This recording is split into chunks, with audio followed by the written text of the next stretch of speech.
Hello বন্ধুরা, সকলে কেমন আছো? আশা করি সবাই ভালো আছো। এসো আজকের রেসিপিটা শুরু করা যাক। আজকের রেসিপিটি হলো স্পেশাল রাঙা আলুর মিষ্টি। উপকরণগুলি হচ্ছে রাঙা আলু সেদ্ধ করে খোসা ছাড়িয়ে রেখেছি, একটা তেজপাতা নিয়েছি, 4টে এলাচ নিয়েছি, অর্ধেকটা লেবু নিয়েছি, আর হাফ চামচ খাবার সোডা নিয়েছি, আর সাদা তেল নিয়েছি,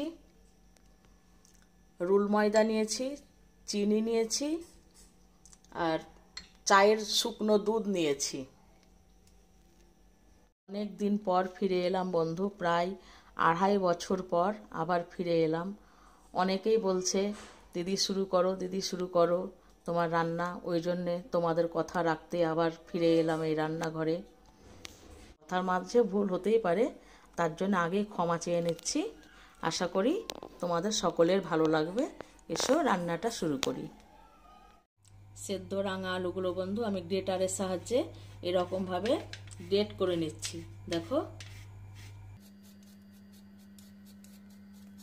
সাহায্যে আমার সব এগুলো গ্রেটার করে নিলাম। ওই সেদ্ধ রাঙা আলুতে বন্ধু যেগুলো গ্রেটার করে রেখেছিলাম, ওর মধ্যে আমি রুল ময়দা দিয়ে দিচ্ছি, শুকনো গুঁড়ো দুধ দিয়ে দিচ্ছি, আর এই খাবার সোডাটা দিয়ে দিচ্ছি। এতে জল দেব না, এগুলোকে সব একসঙ্গে মেখে নেব ভালো করে। এই দেখো বন্ধু, এইটা আমার মাখানো হয়ে গেল। সাদা তেল হাতের মধ্যে এরকম করে নেবে, দিয়ে এরকম করে লুচির মতো লেচি কেটে নেবে, দিয়ে তোমরা যে যেমন সাইজ করবে এরকম করে গোল গোল করে নেবে। গোল, আবার কেউ যদি লাঞ্চার মতো লম্বা করো সেটাও হবে। এ দেখো গোল গোল করে আমি অন্য পাত্রে রেডি করে রাখছি। সবগুলোই আমি গোল করে নিয়েছি। যে সাদা তেল ঢেলে দিচ্ছি। এটা বন্ধু লোহার কড়াইয়ে তোমরা ভাজবে। লোহার কড়াইয়ে যে কোনো ভাজা পোড়া করতে ভালো হয়, কড়াই লেগে যায় না, তার জন্য আমি লোহার কড়াইয়ে এগুলোকে ভেজে নেব। সাদা তেলের মধ্যে আমি 2 চামচ গাওয়া ঘি দিয়ে দিচ্ছি। 2 চামচ ঘি দিয়ে দিলাম। যদি সম্পূর্ণ ভাজো তাহলে আরো সুন্দর লাগবে খেতে। ওই গরম তেলের মধ্যে এগুলোকে আমি দিয়ে দিচ্ছি। গ্যাসের আঁচটা কমিয়ে দেব, খুব গরম হয়ে গেছে। এই দেখো এগুলো ভাজা হয়ে গেছে, আমি এগুলো অন্য পাত্রে তুলে রাখছি। ওই তেলের মধ্যে আবার বাকিগুলোকেও আমি ভেজে তুলে নেব। গ্যাসের আঁচটাকে কমিয়ে দিবে বন্ধু, না তো উপরেরটা পুড়ে পুড়ে যাবে। এইরকম করে সবগুলোকে হালকা লাল হলেই ভেজে তুলে নেবে।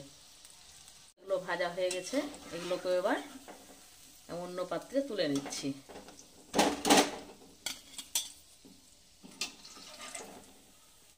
এই দেখো সবগুলোই ভাজা হয়ে গেল।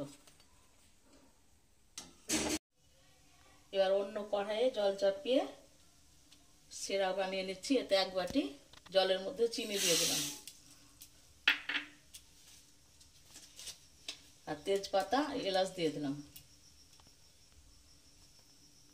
এই চিনির সেরাতে কয়েক ফোঁটা লেবুর রস দিয়ে দিচ্ছি। লেবুর রসটা দিলে রসটা জমে যায় না। দেখো রসটা কেমন ফুটছে। 5 মিনিট মতো রসটাকে ফুটাবে। হাত দিয়ে একবার দেখে নেবে এরকম ভাবে হয়েছে কিনা। এখনো হয়নি, আর একটু হবে। দেখো রসটা আমার এবার বানানো হয়ে গেছে। 5 থেকে 7 মিনিট মতো ফুটাবে, তবে হবে। এবার গ্যাসের আঁচটাকে কমিয়ে দিচ্ছি, দিয়ে এই মিষ্টিগুলো এবার ওর মধ্যে ছেড়ে দিচ্ছি একটা একটা করে।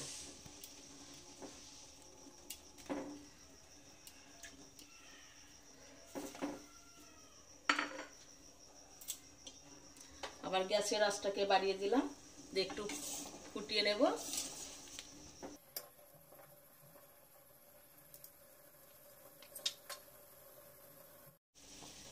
আর ফুটাবো না, নইলে ভেঙে যাবে। এবার আমি গ্যাসটাকে অফ করে দিলাম। দিয়ে দেখো কেমন হয়েছে।